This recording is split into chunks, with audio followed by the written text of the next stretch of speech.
Yo, what's going on, everybody? It's your boy Adrian Per, and y'all tuned into the Ambiance podcast. What's good, everybody? Welcome back to Ambiance podcast. Sitting across from me, I got a renaissance man, damn near, of the creative space. Honestly, I don't even know really how to introduce you because you have so many different talents. To be honest, when people ask, like, yo, like, what do you do? Or when they look at my Instagram, like, I kind of like that. I kind of like that you can't specifically tell what I do. And to be honest, I like just saying, yo, I'm a professional life liver. Damn, that's hard, bro. You got to put that in your Instagram man, bio. like, Professional life liver. The thing is, my Instagram bio is actually so stupid right now. What is it right now? Let me show you. Oh, wait, I think I know. It's so dumb. It's honestly the dumbest thing I could possibly put. Like, it says nothing about me, but so much about me at the same time. Go. What do you mean? Like, it says, the CEO of Food Does Not Slap. The CEO of Food Does Not Slap. What does that even mean? So you seen, like, do you watch TikTok? To be honest with you, no, I'm not on TikTok wave right now. Okay. Yeah. So I really fuck with TikTok, and like sometimes people will be like, yo, you're the CEO of, and like as a joke, as like a troll, let's say you're on this podcast and like let's say you have something that you always say, like at the end of the day, something. Let's say that like that's just something you say all the time. Like my right? tagline type shit. Yeah. Okay. And you'd be like, Levi CEO at the end of the day, and whatever your last name is. Okay. Or like, let's say I play basketball and I shoot a lot of bricks. I'm terrible. I'd be like the CEO of Shoot 'em Bricks. It would just be like a thing. So I always say Food Does Not Slap. And somebody was like, oh, you're the CEO of Food Does Not Slap. Food does not slap. It does not. It does not. All food does not slap. No, food does not. Food, not all food. Yeah, literally. Just like everything that's not music does not slap. That's a deeper meaning. Like you really got to think about that. Well, no, really. I'm from the Bay, so like the where that came from, slap came from E40. Yeah. Who's like the creator of a lot of slang. Yeah. And then these kids like took it and just ran with it, and they're just like, yo, this cereal slap. These tacos slap. Your outfit slaps. I'm like, dog. Can we put some respect on some Bay Area slang? And I always, not always, like I kind of let it go. But people have just been taking the word slap and using it improperly. And like, to me, Bay Area culture is really important. You know what I mean? It's kind of like how people took like glizzy, which means a Glock, a gun, and they made it a hot dog. Like, that's kind of disrespectful. For sure. So I don't know how we got on that tangent. No. But yeah, see, like food, it's just CEO of Food Does Not Slap. Yes. So you must also be like a foodie too, then, right? Like I am, okay. but I put that on my Instagram bio as like a troll, like how you were saying, like I don't really know how to describe you or what you do. Like I don't really know either. I kind of just wake up and, not to say figure out what I want to do. Yeah. But it's more so, what am I doing today? Like, is it going to be a photo shoot? Am I going to be editing? Am I going to be coloring? Or am I going to be working on sound design or directing a video or producing a video? Like, so many things. Or I could just like fuck off one day and just like do absolutely nothing. That's so dope to have that control over your life, and like basically you're deciding where you want to put your energy for the day. Like not many people get to do that. That's like a blessing. Yeah, and like it takes a lot of work to do that. Yeah. Like it took, I've been doing this since like 19. I'm 30 now. Yeah, damn near took over 10 years. Shit. And I'm still like not at a point of comfortability. I'm still not at a point where I could just like relax. And I think the biggest misconception is, while I do like kind of wake up and say, oh, I'm gonna do XYZ, whatever it is. The biggest misconception is about if you're like an entrepreneur or a creative, you're going to be able to make your own schedule. Well, yes, you do, but it actually runs your life more than having a 9-to-5. Explain that a little deeper. Because people see the end product, right? Yeah. They see like the video, the photos, or like the cool turn-ups and just like the fruits of like the labor. But when you work a 9-to-5, you're working 40 hours a week, which is that's great. You know what I mean? And some people that do work those jobs, they'll see like me or my friends and be like, oh my God, like you're so lucky. That's very blessed for you to do what you do. And granted, yes, I'm very blessed to do what I do, but people tend to think like I can make it my schedule where I just have a whole lot of free time. And I've set myself up to do that. Yeah. But it still takes more than 40 hours a week to do that. That's true. Like, as much as I want to say, like, it's on my time, like 99% of what I do is commission work. Like what we were saying earlier, I have a client, I have a deadline, I have, you know, people I got to like please, and that dictates how my week is going to go every week. And when you have like 5 of those, like every 3 days, you know what I mean? Yeah. It dictates your schedule. So like, just because it's not just directing, just because it's not just photography or producing videos, it seems like the luxury of freedom, which it is. I'm very blessed to do it, but it's also like, it's unorthodox. Yeah, it's unorthodox, but it's more time consuming than having a schedule. Especially with the craft that you have, right? Because video editing, coloring, all of that is extremely time consuming. Yeah. And it's behind the scenes, so people don't know that you're putting that time and work in when you are doing it, right? Yeah, there's no defined amount of hours. Like, I could get a video that has like 150 clips, probably take like 12 hours to put that together, and I would get paid the same amount of money. And sometimes I'll get a video that's like 70 clips and it'll take fucking 18 hours. Yeah. It's weird, like, and I'll get paid the same amount of money. It's wild. And sometimes things with less clips takes more time, or sometimes I'll get something with 50 clips and it takes me 4 hours. Right. You never really know. I think you're paying for that you know, just that person's skill set, like how they interpret it, how they're going to interpret your footage is not necessarily paid by the hour. Got you. Yeah. So, damn, we went right into there, bro. Like, we went right in right there. All right. So let's digress a little bit. For those who don't know who you are, Adrian Per, you are a director, videographer, colorist, photographer, videographer. Am I missing anything else? Like, I don't know. I mean, I run my production company with a business partner. What's the production company called? It's called Lumpy Watermelon. My business partner, his name is Chaz. One of the, if not, actually, he's the best. Yo, I'm about to have editor. him on actually in a few weeks. Like, swear, yeah, you hit him. I hit him. Yeah, he's gonna come on the show in a few weeks. So a little preview. He's the best editor. Real shit. Yes. Dope. We met fucking back in the Bay years ago. I don't remember what year it was, but we run our production company. I run a video rental service, I guess. Like my camera, all the gear, lights, equipment, like van. I DJ a little bit. Oh, you DJ? Yeah. That's ill. Yeah. I didn't know that. Yeah. I don't know. It's just a lot of things. It's a lot of things. I just do what I want. You know what I mean? That's like, fucking dope.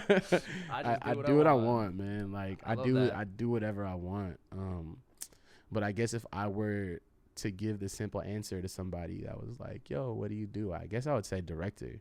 Just because I don't want to spend the time like telling somebody, "Oh, I do like all these other things." It's kind of arrogant, you know what I mean? It's like I do all these other things too. It's hard to be humble when you start from the jumbotron, bro. Bro, you know, it's bro. Whoever fucking said like we're supposed to be humble is like insane. Thank you so much for that. And we were talking about this earlier, like how we like Brent Faiyaz. Yeah, because he's kind of giving a voice to like, yo, I'm not humble.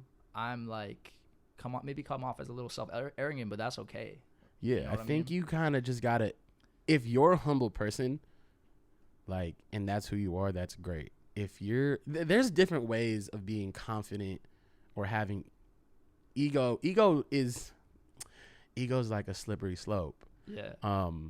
But I think, and even arrogance, but I think in terms of being humble, like, there's different levels to it in terms of like, I would never just go out there and be, you know, I don't want to be a person that like just like exudes like success or wealth and make somebody feel bad. Got you.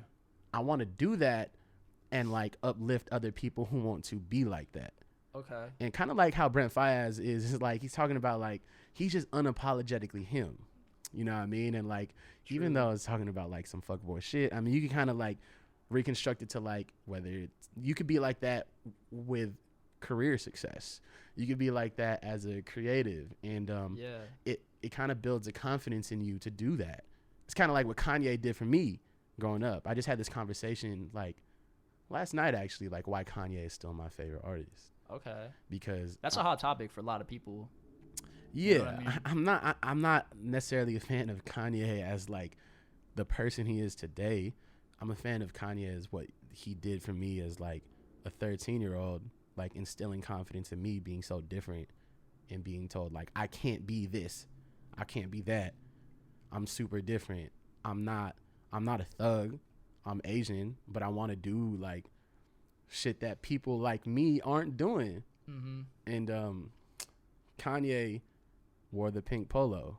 You know, he wore the character backpacks. Yeah. And it made me feel like his confidence and borderline arrogance helped me become who I am today. And that's kind of like the attitude that I have today. Like sometimes the people would tell me like, maybe I need to humble myself. And I would never just go out there and be like, yo, I'm the shit, you know, like, yo, I make XYZ money. I work with so-and-so. I would never do that. But it's like sometimes, and I think also it's because I'm not a rapper. Like sometimes I'll get told to like tone down, like don't post your rollie so much or don't post your whip so much.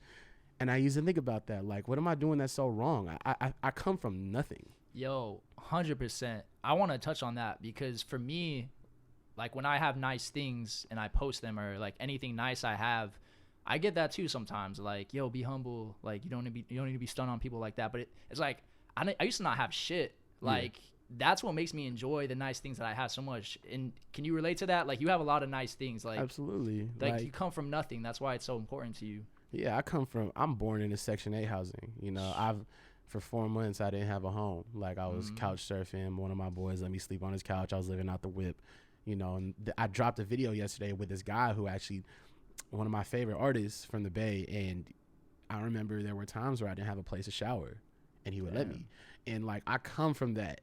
And, like, to me, money is fucking new. And maybe in like 3-4 years, like I'll be used to it and I'll tone it down. And trust me, like 2 years ago, I used to go even harder. Like really? I used to buy all the shoes, all the clothes I wanted. Like I used to just do dumber shit. But you know, and some homies would get rubbed the wrong way. I felt like I was just being me. And to come from where I come from, and like 98% of my life I was broke. You gonna expect me to be fucking humble, bro? Like after being told by my teachers I won't make it, after being told by my professors and like my program directors you're not gonna make it with that attitude or with your work ethic, after dropping out of high school being told I wasn't gonna be shit, after being Asian and not being in the medical field and you know being a disappointment to my family, like after all that shit, after like my best fucking friends in high school talking so much shit about me because they're like, does he really think he's gonna go somewhere with like his, you know, creativity? You expect me to be fucking humble, bro? Like I fucking persevered and made it through everything that everybody said I wouldn't. And I always say like I feel like my life is comprised by a whole bunch of things that I did that people said I wouldn't do, and motherfuckers expect me to be humble. That's insane. So you're going to tell me what I can't do, and then I do it, and I don't want to say rub it into your face, but I'm going to be fucking happy in front of motherfuckers. And if it makes anybody feel a type of way, you got to take your own look in the mirror. It's a projection of their own insecurity, and if it offends anybody that I'm living my life how I want to, go do something that makes you like, I don't know, don't pay attention to me, unfollow me. Like, it's that easy. And I'm not trying to come here and like give everybody all your like followers an impression like I'm like some arrogant asshole, but it's like everybody suppresses a part of their personality because people are told this is not how you're supposed to be in society. Yes. And I'm not saying you should go out there and be something bad. Like if you're racist, fuck being racist. No, that's not okay. But if it's something that you're happy about, don't let anybody try to take that shit away from you. I think the reason why people think the way they do is because, like you said earlier, they see the shine. They don't know what came before that. They don't know all the work that you did to get to that point. So they're like, who is this guy just living his best life? You know what I mean? And it makes them take a look at their own life. Sometimes they compare it, and I think that's like where social media comes into play, as far as just like making people compare their lives to other people. But I mean, at the end of the day, I feel like that's their problem. Like, you gotta find your own happiness. Like, and if you're truly happy with your life and the way you're doing things, somebody else living their life won't bother you at all. You know Absolutely what I mean? not. I only used to hate on things when I didn't have shit. Exactly. When I didn't have shit going on for myself, I used to look at people like, why are they doing this? Like, I used to compare myself. But once you find what you want to do, who you are, and I don't even want to say success yet, but just once you stop letting like the outside things affect you, whether it be social media, comparison to other people's lives, other people's success, or what other people say about you, bro, like, life becomes so much easier. Yeah. Like, so much, I don't want to say carefree, but like, things don't affect you. Somebody's success, somebody's hate, somebody's shit talking, somebody slandering me, it doesn't matter to me, because I'm doing what makes me happy. I have my core set of friends. I have my family, loved ones, my job, what I do. Like, none of that shit matters. Nobody's opinion matters. And like, granted, I'm not gonna go fuck off and do fucked up shit, but it's like, it's the things that make me happy that upset people sometimes. You know what I mean? So, and I could tell you're very passionate about it, like the way you talk about it. You know what I mean? So obviously you've come from some like hard backgrounds. You know what I mean? Out the mud. So let's talk about that a little bit more. Like, how was life growing up for you in the Bay Area? What part of the Bay Area did you grow up in? So I'm from inner city San Francisco, 14th and Guerrero to be exact, right across from the VGs, which is a very notorious housing project out there. Stayed there with my family, and a lot of my cousins grew up in that same building. Moved to like the Outer Mission, which is like another, I don't say rough part, but it was a nice, it was a step up from where we were. I actually went to a private school, kindergarten and 8th grade, but it was like on 24th and Guerrero. While I was in like a private school, I learned a lot about like culture and like inner city shit. Like, growing up in the suburbs, in those hoods, or like, not to disregard them, because I know places like Richmond, like, it wasn't a city, but it was tough out there. But like, just being around bums, public transportation, having to walk, take like, in the Bay it's called the BART, but basically it's like the subway for us. Being exposed to that around, at around like fucking 4th grade, like having to take public transportation everywhere, it's pretty crazy. The BART is wild, man. Like, crazy shit happens on there. Like, people die there. Like, it's crazy. Like, I saw some dude when I was living in the Bay Area. Literally, some homeless man went to sit on the seat and slit his wrists and just sat there. And I'm like, bruh, this is insane. Like, that's crazy. And it's crazy because I don't know how much of this is like, there's 2 times I remember seeing people get shot when I was really, really young. And I remember such a vivid memory is like, I think I was around 2 years old. It's crazy because I don't remember shit when I was like 6. I don't remember some shit when I was like 13. Why do you think but that I remember is? I don't know. I think kind of like the movie Inside Out, you like build core memories. Have you seen that movie? Yeah, I have. I remember looking out my window and seeing this dude get shot like on the street, and then my mom told me to stay away from the window. And I was like, oh, I didn't know what that was, but I remember it being such a vivid memory. And then I remember one time leaving my sister's volleyball game. It was like probably 2 p.m. I was in like the 6th grade. Like, we were getting into our car after my sister's volleyball game. This dude literally across the street just gets popped in the middle of the day. I was like, dude, the 90s was fucking wild. I'm a real 90s baby. I'm born 1990. So like, it was kind of the end of like the last era of like real street shit. I like how toned down it is now. And don't get me wrong, I know crazy shit still goes down in LA, South Central, and all that shit. But in the Bay, like, it's just so gentrified. Like, thankfully, like, that shit don't really happen no more, unless you're like in Hunters Point, which is like a crazy like housing project area. Yeah. I know Oakland is, some parts of Oakland is still like that. Oh yeah, like, East Oakland is. I don't see. I only started going there recently when I started working with people from East Oakland.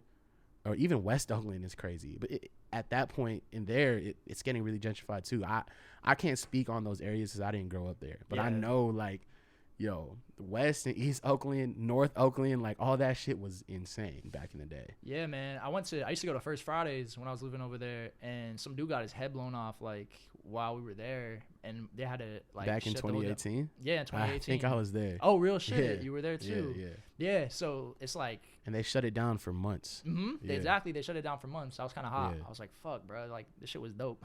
Yeah, man. It is. I mean, everywhere. Like, there's shit like that in LA, Detroit, New York. But growing up in the Bay definitely, like, just kind of made me who I am today. Like, the character I carry. So when did you first discover that, like, you had a creative spark? Like, what was the first? Because obviously you have all these skills you have now. What was the first, like, skill that you actually embarked on? I always knew I wanted to do something in the creative field or had to do with music. I remember always wanting piano lessons, like, as a kid, but we couldn't afford them. I would always ask my mom, like, every year, and she'd be like, oh, maybe next year. Never happened, but I remember I was on my way to San Diego with my family. I think I was probably like 8 years old. I was 11. Chronic 2001 just came out, and amazing Dr. Dre album. I was listening to the drums, and this is the first time I ever realized I had, like, this skill. And you were like 11, 12 at that time. Yeah, I was 11. Yeah, it came out 2001, so yeah, I should have been 11. 11-year-old listening to fucking take that in, bro. Yeah, I mean, I had older cousins, so I was exposed to, like, Tupac, RBL Posse, Messy Marv, like, all these crazy Bay Area greats, Mac Dre, all that shit, like, at a super young age. I was just listening to how the song was made. And I don't know why, subconsciously, I didn't know what things were called back then, like what a kick was or what a snare or a hi-hat was. And I was just like, oh, these drums are doing boom, boom, boom, boom. And I was like, oh, so that's what that one thing is doing. And then I would listen to, like, what I didn't know it was called a hi-hat back then. And it would just be like, and I would always do that with music. And I didn't know that was, like, breaking down production at the time. You were, like, subliminally putting all that together. Yeah. Yeah, at that age, just listening to hella music like that, like Eminem shit, Tupac shit, all that, like, older Tupac. Just seeing what music was made of, and, like you were saying, subliminally. And I didn't realize that was gonna help me when I first started making music. I started making music as, like, a joke or a hobby. Back when I was 19. Yeah, I was 19. Oh, really? Yeah, I made my first beat when I was like 18. And all that time, I didn't realize I was training myself. Like, in order to make good music, you have to know good music and what good music is made of. And which is, like, the drum pattern, the chords, the leads, the lyrics, everything. And I put that together, and I was like, yo, this is pretty fucking good. without knowing, like, a lot of the technical, like, jargon. Yeah, I didn't know shit. It was all organic. Yeah, I didn't know shit. I didn't watch no fucking tutorials. I had friends that had this program called Reason. It was a beat making program. Reason. And I, like, recorded myself playing guitar into it, put some drums around it, and my homies were just like, you didn't make that. I was like, yeah, I made that. And that's when I realized, yo, I think I could actually do some shit. Yeah, that's how it happened. And back then, YouTube wasn't really popping. Like, no. You know what I mean? You couldn't just look up how to do this like it is today. Nah. Like, I had to learn the shit. Actually learn the shit. Yeah, and then I started making YouTube videos, and that's just how I started getting seen or, like, discovered.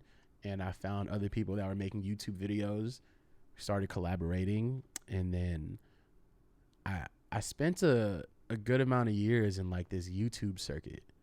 What do you mean? Like, oh man, it's crazy. Here, let me show you. Okay.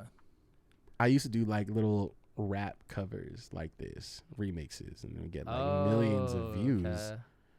Like, this is a lot of fucking views, bro. That like, is a lot of views. Back in the day, that's like, a lot of like 1.1 million, like 3.2 million, 600,000. Like, it was insane. I would have never thought. And you were making those. Yeah. Like, at what age were you?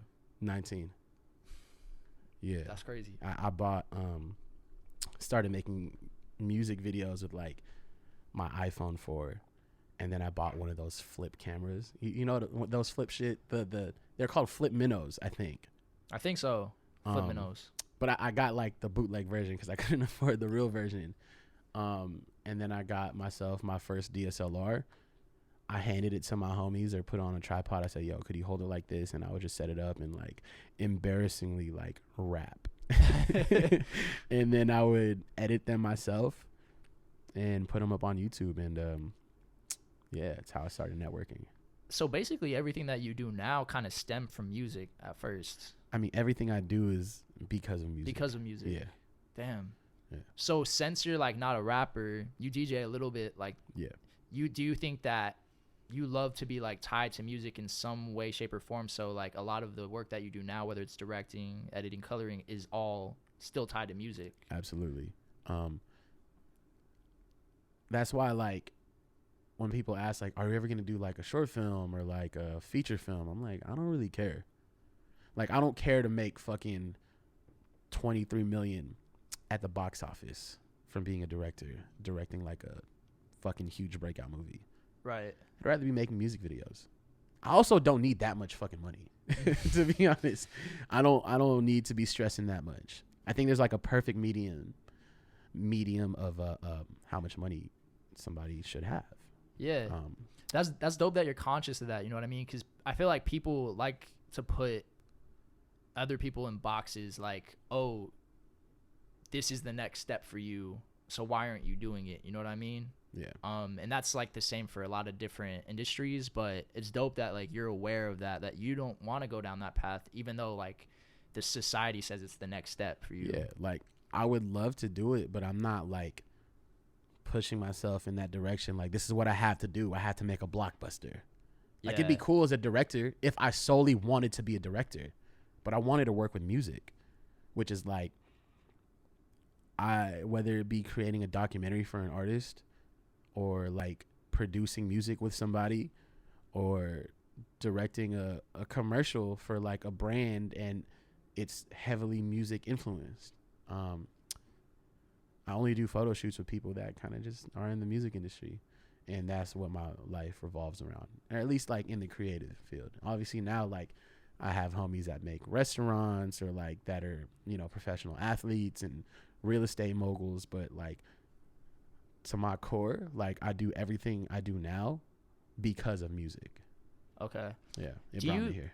Do you think that somebody could get to as far as where you've gotten without a solid network? I mean, you can, but I'm not going to sit here and create false hope for somebody that somebody's going to have a Shawn Mendes or Justin Bieber story. There's so many Justin Biebers out there that don't get discovered. That's you know true, what I mean? Like, he was just on YouTube, zero network, just posting shit on the internet. That's like what, like a 0.0001% of people. Mm-hmm. Everybody's talented to a certain degree, but not everybody knows how to be a business person or have people skills or converse, speak the language of how to be successful. It's a lot more than being talented. So with that being said, how did you learn those skills as far as being business savvy and knowing how to talk? A lot of mistakes. In the industry. A lot of mistakes. Yeah. Okay. A lot of lessons. Not meeting deadlines and seeing how much that fucks with people. Not charging enough. Not getting the money that I was promised that I was going to get paid, and making contracts now. You know, just protecting myself. Knowing how to deal with somebody that I don't want to work with. Knowing how to deal with somebody I do want to work with. It's a lot of experience. Like, maybe if you take a business class, like you won't make as many mistakes as me. But obviously you're still going to make mistakes. Yeah. But I didn't know that I was going to be thrown into this like this. I mean, I knew, but I didn't know. Like, I didn't prepare myself for it. Like, I knew I had the talent, but I didn't have the other skill set, which is like talent's like barely half like the battle. Yeah, and you had to go through all that though, right? To like learn what you learned today and to be as skilled as you are. Yeah, like I took a lot of L's, but they're not losses, they're lessons. Bro, my guest Rosecrans Vic, shout out Rosecrans Vic. He literally said that, and I 100% agree with that. I mean, it's a very cliche thing. Yeah. Like, I take L's to this day, and they're just like L's. I mean, lessons. Like, they're just, it is what it is. Yeah. You learn every day. You know what I mean? Like, you don't get, I mean, for example, like, you watch baseball? Yeah. So, like, a 300 batting average, you're still missing 7 out of 10. But that's considered successful. That's insane. Yeah. You know what I mean? That's true. Like, you know, people that shoot, you know, even basketball, like 30% from the 3-point line, that's being godly. Yeah. So for me, like, I'm not getting like 7 out of the 10 gigs that I want. I'm not 7 out of the 10 things are not going to be successful. It's really just about like being relentless and working through it and like honing in on those 3 opportunities that you do get out of the 10. And do you think a lot of the ways that you are, that's probably not the right way to say it, do you think a lot of that was built from how you grew up? Like, you can't teach that, right? Nah. You gotta really go through some shit to really want something, to really have drive. And that's why sometimes I look at like my homies. I don't even want to say my homies. I look at people who are born into wealth and say like, damn, even some of them that are really successful, but sometimes they're not happy. That's why I think there's like a perfect amount of money somebody should be able to have, because it still drives you. Mm-hmm. But I look at some of those people like, damn, like, I wish I was given like some startup money by my parents. Everything would, like, if I started out with money, I'd probably be way further. Mm-hmm. But like, those people tend to have less drive, less like grit. Get content. Yeah. For somebody like me, or like where a lot of my homies come from, like, we done seen some shit. Like, we know what it's like being broke. So like, when we look in our rearview mirror, like, we it's like, I never want to see that version of me again. So like, there's this thing pushing me, and you know, it could be a double-edged sword. Like, it could be like, why are you always so like uptight, or like, why are you always trying to chase something? And that's just how I was raised. Like, I never want to be in those positions again, and that pushes me to heights that I probably would never even have if I was born into comfortability. That's very well said. Like, the fact that you went through such a rough life in the beginning, like, keeps you pushing, because you're like, I don't want to go back to that shit. Like, you know how bad it is. If you came from wealth, you don't know what that life's like. So if you're not going to know what it's like to run away from it. You know what I mean? Like, you got to, you know, if you don't know what it's like to be almost drowning, then, bro, like, if you have a floaty your whole fucking life and you're just comfortably sitting on it, versus somebody who has to like tread water, like, I feel like I'm always having to tread. And if I stop, like, I mean, eventually one day I want to like be able to buy a floaty to like just comfortably sit on it, you know what I mean? But I'm not there yet. Mm-hmm. And that's pretty much what built me. I think I got lucky in a sense of I was born into a class of, you need to work and work hard. And do you think that class was from like a racial stigma of being Asian and having parents that instill that in you, or no? I think any race can do it. Yeah. But I mean, being Asian, like, I'm supposed to be in the hospitality field. Yeah, like, you mentioned that earlier. Like nursing, or the dental field, or hotel stuff, or like food. And I didn't want to be that. And yeah, I think anybody could do it. Mm-hmm. Yeah. But I think being Asian also, like, stepping into specifically the music industry, it just was not like a thing back then. Well, it's dope that you're doing it now because you can serve as an inspiration for other Asians that it's possible. You know what I mean? Like you paving a path for them. That's my goal. Really? You know, I want, back when I was a director and I looked at, when I was a younger director, like 19, I would look up and see nobody like me. I had inspirations. Like there's people that I really looked up to from the Bay. Like there's this guy named Colin Tilley or Taj, other great directors like Spike Jonze or like Anthony Mandler. And then there's like Steven Spielberg. So many of these people that I looked up to, but some of them were born into money. Some of them were a different race than me. Some of them just nobody looked like me. Nobody came from where I came from. Nobody had the same story as me. I looked up and saw none of that. Yeah. This day, like, I want kids who are impressionable and feel like there's nobody that they could look up to. They could look up and see like, oh, that's that dude that came from the same city as me. He's the same race. He went against the grain of what we're supposed to be doing with our, you know, with our cultural background. And I could be just like him. Yeah. That's like my goals in life, or my mission statement in life is bigger than me, bigger than my own success. So that is ultimately what I want to be. And there's a lot of Asians, Pacific Islanders, Polynesians that are doing it big right now, like Carmack, Nudes, Pilo. Yeah. Fucking list goes on. And a lot of them for the Bay. Like, Yep. there's something in the water, bro. Like, all of us are. Yeah, there's something in the water. And there's some of my best fucking friends. Like, Nudes is one of my best fucking friends on the fucking planet, man. Shouts out. Yeah. Pilo, we've been working since, like, 2011. Carmack, like, I've been a fan of his music for the longest time. And now, like, we're homies and we just go out to eat ramen on, like, a random drunk night together, you know? Like, yeah. Yeah, I think me and my friends have built this collective of people that are younger than us. When I always say this, I'm like, I want to be the person that I wish I knew back in the day when I didn't have somebody to look up to. Okay. If that makes any sense. No, like, I wish I want to be the person that I wish I knew back when I was younger. That's a big statement. Like, to have, like, you want to be like you're the person who you would want your younger self to look up to, is what you're saying, right? Yeah, I try to act like that person. Okay. Whether that's modeled after Kanye or like just whoever all my influences are, you right know?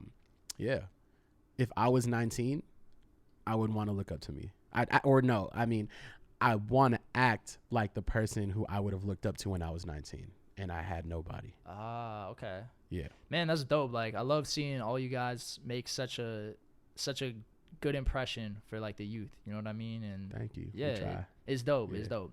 So, rewinding a little bit back to the early stages of your career, when did you notice things like really start to pick up for yourself and realize that, like, yo, I can make a living out of doing this shit?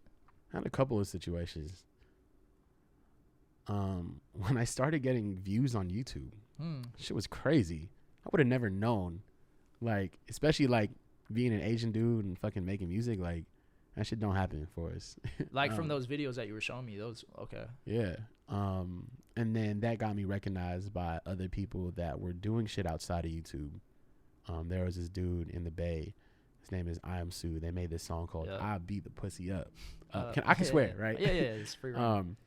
Yeah, so they made this song and I was a fan of it. And then a couple of them seen my videos and I seen their shit because they're uploading their shit on YouTube. But I always thought what they were doing was way cooler than being just like in this Asian YouTube circuit. No diss to that, but I always wanted more. You know, I wanted to be like, not necessarily mainstream, but just like more respected than just like a YouTuber. There's nothing wrong with YouTubers now. It's legit now. But back in the day, back in 2011, 2010, you had the YouTubers and then you had like people that were on the radio. Radio doesn't really, it does matter today, but you could be making millions of dollars on YouTube nowadays. Yeah. So like I wanted to get out of that. Okay. Yeah. That's no diss to any YouTubers. Like I have YouTuber friends clear. Like nowadays it's a real career and a real job. Back in the day, it was not. Like motherfuckers was making $700 like a month and you can't live off of that. So when I got linked up with them after getting views, that's when I noticed, like, okay, this might be something. And then getting recognized by people I looked up to. And then, yeah, I think that's what it is. Just being recognized by people that I was fans of. I was like, okay, maybe I do have something going on here. Yeah. So with all the success that you have had now, how do you not be content? I just feel like my job is nowhere near being done. Like, personal accolades, yeah. Like, I could stop now and do a whole different career and be happy with it. But like I was saying earlier, like, my mission statement in my life is bigger than my own accolades and success. Like, I want to change people's lives, whether it be 1 or 1,000. Yeah. I really go by, like, I want to be that person that I didn't know when I was 19. So, you know, whether it be bringing on some kid doing, like, behind the scenes at my sets and then meeting the artist likes their photos. Now they're traveling the world with that artist. And that's happened a good amount of times on my sets. Or whether it be, like, having a conversation with somebody and they take that advice and run with it. Or introducing somebody, you know, that they met on one of my sets and they built a career out of that. It's happened a lot.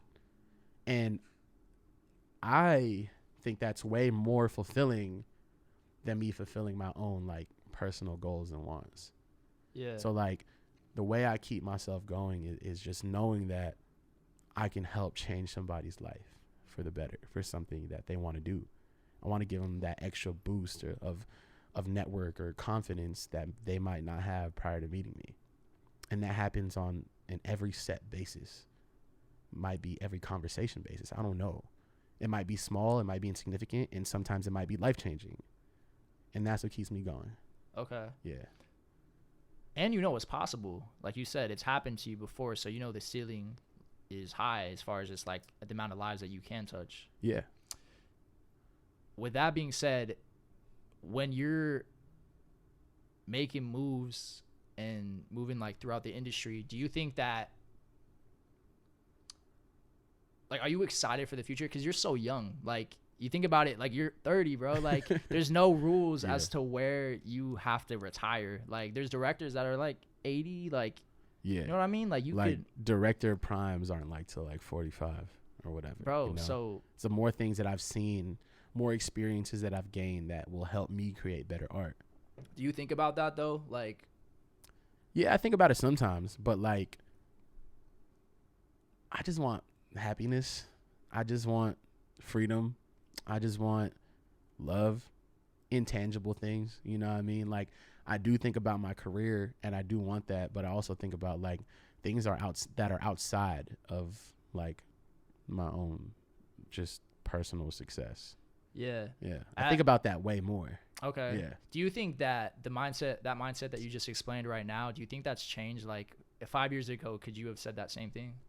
No, because I wasn't where I am now. I think while I'm not completely comfortable yet, I am in a position where, like, I don't need to be making $1 more than what I make per year now to be fucking happy. Yeah. Like, I don't make 7 figures, but I get to wake up and do whatever the fuck I want. And whether that's making $60,000 a year or $600,000 a year, even $150,000 a year, like, I don't give a fuck. Like, I have the freedom to do that. And that's something that you can't put a price on. I get to work with my friends every fucking day. My business partner is one of my best fucking friends, and we don't have arguments about money. We get paid what we get paid. Sometimes he gets paid more, sometimes I get paid more, and it doesn't fucking matter. Like, we're doing shit that we're very blessed to be doing. Is like, that Chaz? Mm-hmm. Okay. Yeah, like, that fool would be editing, like, a Travis Scott and Big Sean video, and I'll be like, oh my God, you're doing, like, my favorite artist shit. Yeah. And then I might be doing, like, a Meg Thee Stallion video, and he's like, God damn, she's so fun. I wish I was looking at that while I edit, you know? And it's just like, it goes back and forth, bro. Like, whether I get paid $500 or $5,000, like, I'm happy to just be doing it. Do you think that you guys feed off each other's energy? You and Chaz, like you see him make big wins, you're like, in a good way. Okay. And it's not just with Chaz. It's like everybody that I surround myself with. There's a saying like iron sharpen irons, right? Everybody that I hang out with, help me become a better me. I said this corny ass thing on my birthday. So I invited like my closest friends to like a little 30th birthday dinner thing. And I remember saying like, yo, you feel me? Like only diamond can cut diamond, like a shinier diamond. And we all diamonds and we all cut each other to be better diamonds. Hey. And I feel that like everybody that I surround myself with makes me a better creative, makes me a better person, makes me a smarter person financially, personally, relationship wise, all of that. We all hold ourselves accountable. Like if I'm doing fuck shit, my homies will be the first people to tell me I'm doing some fuck shit. Yeah. As I want to be. Yeah, as I would want it to be. Like even if I were to get offended, like it's in my best interest, and that's how I am with them too. Right. Yeah. Do you ever take time to like reflect like on everything you've been through and just like your career? Sometimes, and I get fucking emotional. What settings do you reflect in? I'll just sit in my living room sometimes, and I'll look around and I'll be like, art did this? This is fucking crazy. Like, yeah. And like, I don't live in like I don't have a house yet out here in LA, but like I'm in an apartment, a 2-bedroom, and it's like more than enough for me. Yeah. And I think about like, dude, I fucking finessed life. Like this shit is insane. You know, sometimes, you know, you're working on lit project after lit project that you don't get to take in and appreciate what you just put out. Yeah, especially when you're doing a lot of them and it becomes like a day-to-day thing. That's why I wanted to ask you that, because it's easy to just get lost in that. Yeah. So I feel like it is important to just like look back and be like, man, I'm grateful for this shit. Yeah. Like I tell my boys I love them, man. Like normalize telling your boys you love them, bro. Like honestly, it's, that part. It does a lot. Yeah. But yeah, I'm very grateful for sure. But you know, sometimes we move on to the next thing so quick that it's hard to do that. But when I do, it's just like, holy shit, we did that. In the past 3 years, we did these things. That's insane. What are some artists that you've worked with, if you're allowed to say? As with everything that I've done, whether it be directing, producing, coloring, artists I've worked with, let's see. Sorry, I'm blanking out. Nah, just because I'm trying to think of like Janae Aiko. Yeah. Black, YG, Mustard, Ray Shremmerd. It's a long honk outside. Somebody's really mad. OT Genesis, Migos, Kehlani, G-Eazy, everybody from the Bay, E40 most importantly. That must have been big for you. Bro, insane. When that happened. And there's just so many, like it's hard to like list out. Chainsmokers, Pop Smoke. You work with Pop Smoke? Yeah, I colored one of his Man. videos. Fabio Foreign. Favi, you know, he's really cool. Polo G, NLE Choppa. The list goes on. It's like everybody that I listen to, except for Drake. Fuck, I really want to work with Drake. You really want to work with Drake? I'm a huge Drake fan. That was going to be my next question. Like, who do you want to work with that you haven't? So Drake is on top of the list. Drake, yeah. Ariana. Like, my friend directed an Ariana video. Ariana Grande? Yeah. And, like, he invited me onto set because he knew, like, how much I was a big Ariana fan. Okay. And, the video actually became VMA nominated. Wow. It didn't win, but, I mean, just being nominated for the VMAs is tight. Yeah, one of my really good friends from the Bay also. Shout out Sebastian. Okay. Man, like, he's an amazing director. He creates art, like real art. He invited me on the set, and it was a 2 Chainz and Ariana video. And she came on the set, and I was just, like, bewildered. It was like a deer in headlights. I was like, oh, my God. I've had a crush on you since, like, you were making YouTube videos. Wow. Ariana. Yeah, and, like, So he's sitting in his director chair, and I'm right next to him because he's like, yo, let me know what you think of these shots. You know, I'm his boy. You know, he has like a whole crew, but like I'm his homie. So like he knows I do. You know, we're both directors. He's gonna ask me for his opinion.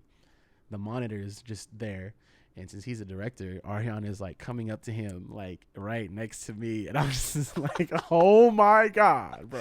You like, get butterflies and shit? Absolutely, I still get butterflies thinking about it to this day. I don't ever get starstruck.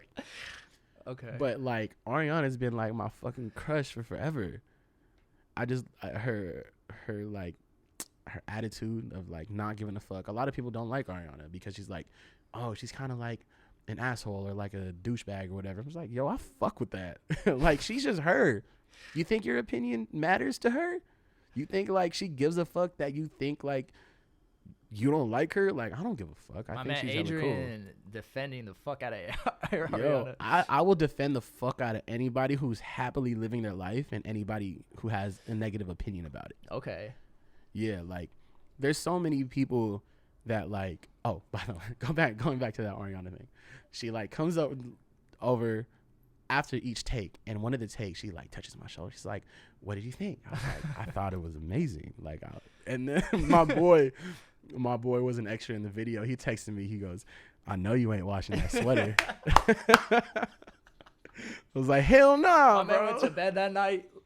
Yo, with a smile on his face. it was crazy because I was texting like the girl that I was like kind of fucking with at the time. I was like, oh my god, like Ariana right next to me. This shit's amazing. Was she like, hot? She like. Nah, I told her I would leave her the second for Ariana. If I was like, if Ariana like asked me to date her, which would never happen, I would leave you right now. At least they're honest. For sure. I mean, obviously it was a joke. Yeah. Because it would never happen. Who knows? She might be listening to this shit, bro. I'm a DM her this episode. We'll see if she opens it. Man, I would be the best stay-at-home dad, stay-at-home husband, all of it. Yeah, regardless of who you're with, right? Hmm? The best like dad you can be. Oh, for sure. Husband. For sure. But she gonna go out there and do her thing. I will clean the entire fucking house and stay home with the kids while she go out on tour. That's nuts, bro. I'm lying. Man, you got too much shit. You can hire somebody to do it, but there's no way you can do all that. You said you like incense, right? I love incense. I light incense all the time for no fucking reason. For no reason. Yeah, just because it's a vibe. You know, it is a vibe, man. Throw Brent Fayez on or some shit and light some incense and just some vibes, you know? Yeah, the lighting is important. Yeah. Everything, like... Yeah. I'm gonna shamelessly plug it. Ambiance, the ambiance of everything you got is like crucial. Yeah, and that's why I have like colored lights at the crib. Like just everything is always dim. It just feels good. It affects your mood, bro. For like, sure. 100%. As a creative, like you can't just have bright white lights on all the time. It's not fun. Yeah. It feels like a department store. Yeah. Or a hospital. Or an office space or some shit. Yeah, not fucking with it at all. You can't have yourself feeling like that. What are some things you do to like calm down? Because you're always doing a lot of projects. So what do you do to just like get away from shit? Now, golf. Yeah. Actually, I've seen your Instagram shit. You be golfing a lot. Golf is in one place where I don't think about work. Yeah, it's just like very calming. How did you get into golf? I've always wanted to play golf.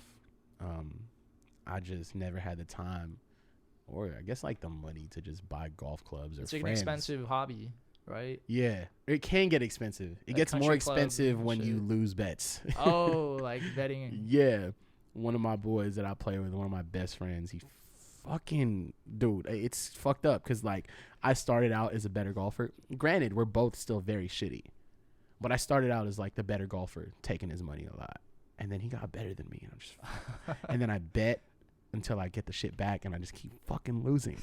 So when I do win bets now, like we'll make side bets, and it'll be like, all right, let's put like 20 on this hole or 5 on this hole or whatever. I'm just like, no, I won, and I'm not letting you get that money back because I'm trying to recoup everything that I lost. Yeah. But golf, there's like 5 athletes that like are just like gods to me. Like golfers or just athletes in general. It's Michael Jordan, Barry Bonds, Tiger Woods. Those are my top 3. And then obviously there's Kobe and then there's fucking Curry. Oh, you're gonna throw Curry in there? Yeah. Okay. And then there's like Steve Young, Jerry Rice, or whatever. But like my all-time top three list is Tiger Woods, MJ, Barry Bonds. And I've watched them as a kid, growing up. Yeah, that's a very Bay Area influence list. Definitely, bro. Like, yeah, well, Tiger Woods is from Florida, right? But the Steph Curry, the Jerry Rice, the Steve. Yeah, Young, yeah, you know yeah. what I mean? But they're not top three for me. Okay. But I watched golf growing up. I always thought it was tight. Never had friends that played golf until now, and I think it's just because, like where I was raised, how I was raised, like. We're into basketball. I'm still into basketball. It just so happened that all the hoop courts are closed. We can't go out and play basketball. Yeah. So golf kind of came into my life after the pandemic. Oh, so it's been pretty recent then, like Very 2020. recent. Yeah. I started playing or learning in January. And then I would practice at the driving range. And March happened. March 15th happened. And then I couldn't go until like May. And then so I started playing like my first course in like May or so, like after hitting the driving range, and like took a couple of lessons, and like I just fell in love with it. I fell in love with the fact that like I finally have a hobby. Like I didn't have any other hobbies. Like what I do for a living, it is my hobby, but it's also my job. Yeah. So like this is the one thing that like nobody can tell me how to do or what to do or how to feel about it. And you could get away from all the other shit. Yeah. And like once something starts making you money, it's different. That's true. I definitely want to make money from golf though. I'm not gonna fucking lie. Yo, imagine we see fucking Adrian in the PGA tour and shit. That's not ever gonna happen. Not trying to put myself in a box, but I know good golfers, amazing golfers, pro golfers that are not in the PGA Tour. Really? PGA Tour is a different level. Oh. There's PGA pros and there's PGA Tour golfers, and you have to like make the cut. And like to be those guys, they're just, bro, you have to be seasoned at a young age. Like they're real professional athletes. It's like any other sport. It's like football. It's like basketball. Like tennis players and golf players, like you have to be a real athlete with that from like the jump. Yeah. Would you ever join like a tournament? Absolutely. That's what I want to take motherfuckers' money. If there's ever like a music industry or like celebrity fucking, not like I'm a celebrity, but like maybe someday in the future if I ever do like crazy things and I'm considered or invited to like a celebrity golf match tournament, I'm entering and I'm trying to take motherfuckers' money.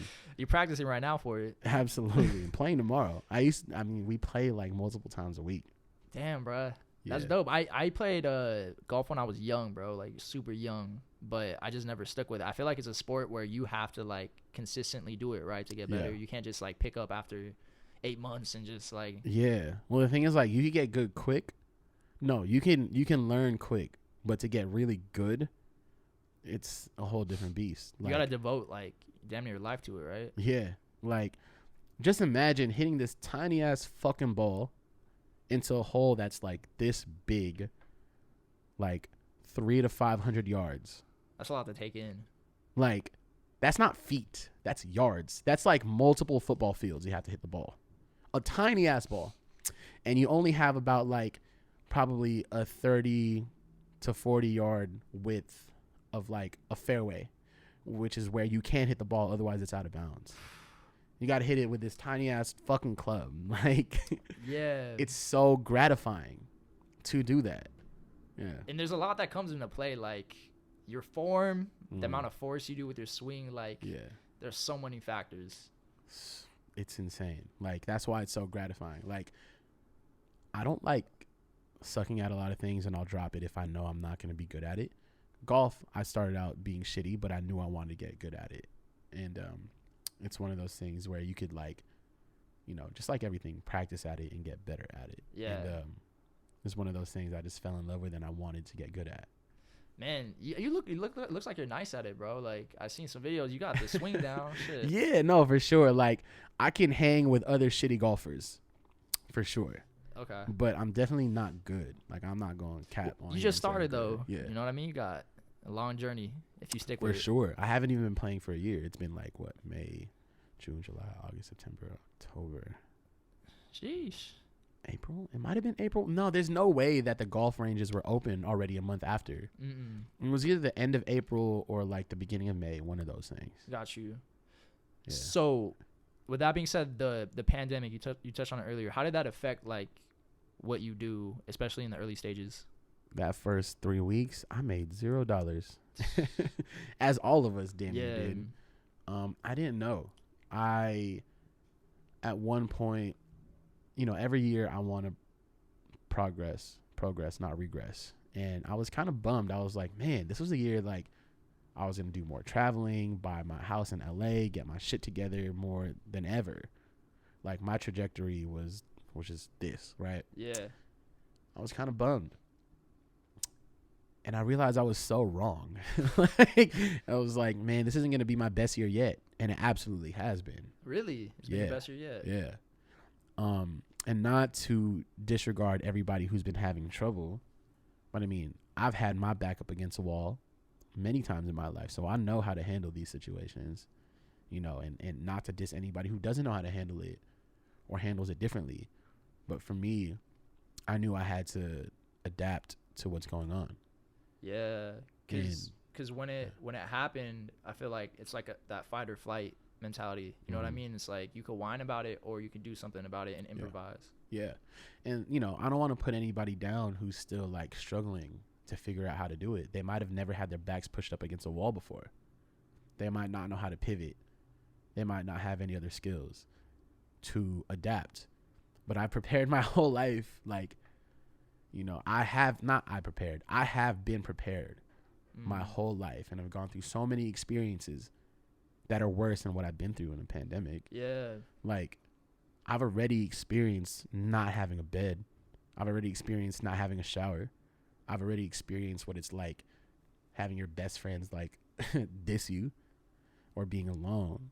So what the fuck is 3 weeks of not making money or not knowing how to, like, adapt to these times? Like, it's no different. Yeah. I mean, it's a different situation, but I was able to adapt and pivot every time. And I just took like that mindset and mentality and just figured something out like I always do. So it was nothing new to me. Built for this, basically. Yeah. I got you. All right. Well, we're nearing the end of this episode, but I wanted to touch on like what you have going next, like coming up next, like in your career. Do you have any milestones that you want to reach? Not necessarily career wise. I mean, I want to get more awards. I want to get more plaques. I want to work with artists that I'm big fans of. But that's all going to happen. It's never like if, it's more of a when. Okay. I've always looked at life that way. And this is just more personal goals right now. Got you. Like, I want to buy a house in LA next year. I want to get into real estate. I want to be amazing at golf. Okay. I want to lose more weight. I want to love things, people. I want to change lives. Like, I do have my goals career-wise, but it's never really been about... what drives me isn't my own personal goals with my career. It's always shit that's bigger than me or intangible things. So it's more so that. Yeah. Okay. Because I know it's going to happen eventually. As like crazy, confident, or arrogant as that sounds, it's not a matter of like if I'm going to work with or meet Drake. It's about when it's going to happen. That's the right mentality to have. Yeah. Like, you know what's going to happen someday. Okay. Yeah. Man, I fuck with that. Like, it's inspiring to have that, like, somebody like that around you, know what I mean? Because it gives me motivation, and I'm sure people that are listening and watching this right now, it's going to give them motivation to just, like, think differently, you know what I mean? And when you think different things happen to you, right? For sure. Like, you just got to find a way that works for you. And if it isn't working, change something up, you know? Yeah. And find that out and then double down on your skills and, like, just run with it, man. And, you know, whether you're in your 30s or 20s or whatever, like, it's never too late to switch it up. And it goes for, like, people who are in careers that they don't want to be in. Like, people are always like, oh, I've been doing this for X amount of years, it's too late. Like, no, bro. Like, even if you're 35, like, you're going to live to your 70s or 80s. So you want to live, like, the next half of your life fucking wishing you did something? Yeah, it's never too late. It's the second quarter of your life. Yeah. So, yeah, that's really it. Like, I don't really have, like, accolades that I do, but I know those are going to happen, like I was saying. Yeah. Yeah. If you could talk to, like, a 12-year-old version of yourself, what would you say? Go with what your gut tells you and don't give up. Like, go with what fulfills you and not what other people want to see from you. Do you think back then, because you mentioned you noticed that you're different than a lot of people, so do you think back then you lacked, like, confidence because you were maybe questioning yourself as to why you're different than other people? Absolutely. Like, since kindergarten, like, I was put on, like, this calendar probation for some reason. Maybe I had ADHD or something. I don't know. I was always, like, told I had potential, but didn't put the effort in. I don't know. Like, my confidence back in the day was just killed by, like, teachers and people that didn't understand me. And, like, even to this day, I feel like I don't want to say tough person to get along with, but I am who I am. I am who I am, and I'm happy to be that person. And if you don't fuck with it, that's okay, because I'm happy and my life carries on, and it's been working fine for me. And that's what's been my confidence booster. Like, I'm just going to accept me for who I am, and I'm going to run with it. And a lot of people get beaten up by other people's opinions about them. They try to be such a people pleaser that they forget to please themselves. And, you know, the 12-year-old me, you know, I would try to conform to how they wanted me to be, and it depressed me. Yeah. Yeah. A lot of people get stuck in that too. So it's a blessing, and I don't want to say miracle that you shifted out of that mindset, but like you said, like, it's so important to have good teachers and good influences when you're young. Yeah. You also said that, like, there's a ton of Justin Biebers, quote unquote, that never became Justin Biebers. Yeah. So that's why it's important to instill that into, like, young people. You know what I mean? Yeah. Everybody is capable of whatever they want in life. You know, I mean, obviously, don't be like, I'm going to be a Jeff Bezos. Yes, you can be that. But I mean, like, ultimately, anything you want in life that's pretty reasonable, the only thing from stopping you from getting there or reaching that is yourself. Yeah. You literally just don't want it bad enough. And, like, sometimes that offends people when I say that. Some people want to be successful with whatever career it is, and they don't get there, and it's just like, you just don't want it bad enough. Like, point blank, period. Some people want to lose weight. The reason why I don't have a fucking six-pack is because I clearly don't want it enough. If I devoted the time, effort, and, like, and discipline to be really fit, I would have that. I'm stopping myself from being this really fit person. Like, I'm a chunky ass kid, but nothing stopped me from being a director. And, like, I could be like a fitness person and wanting to be a director, but I don't want to stop working out.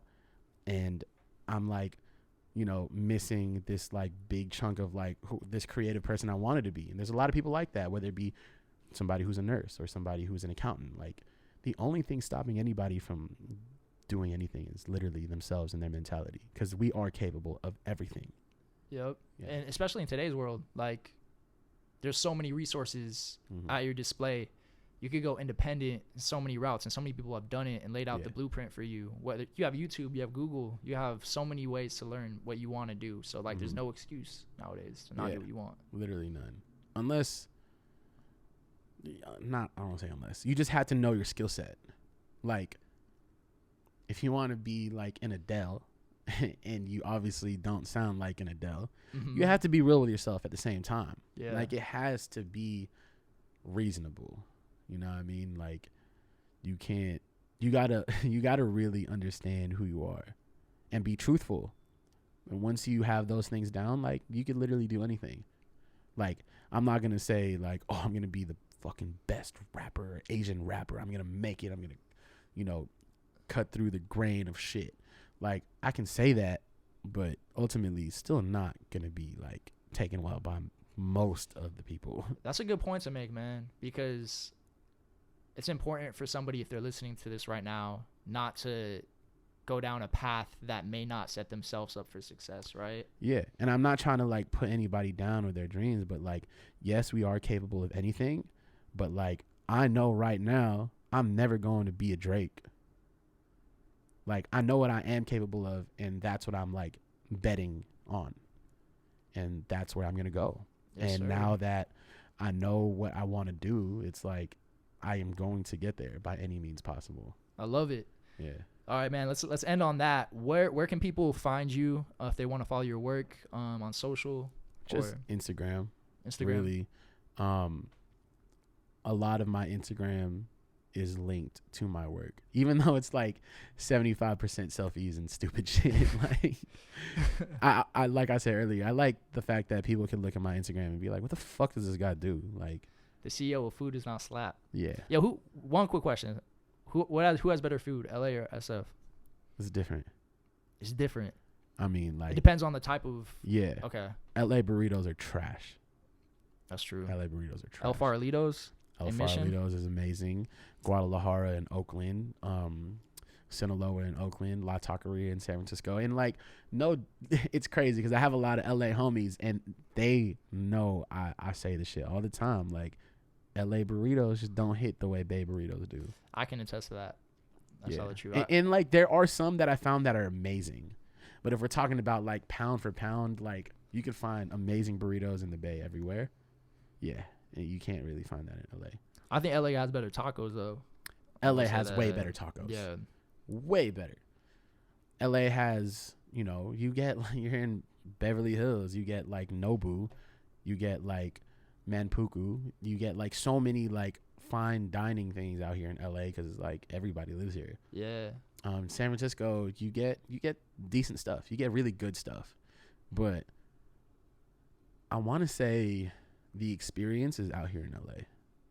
For like, what do you mean as far as experience? Of food. The food experience. Yeah, the food experience. Like, the way Nobu Malibu is set up is just beautiful. Yeah. You don't have that in the Bay.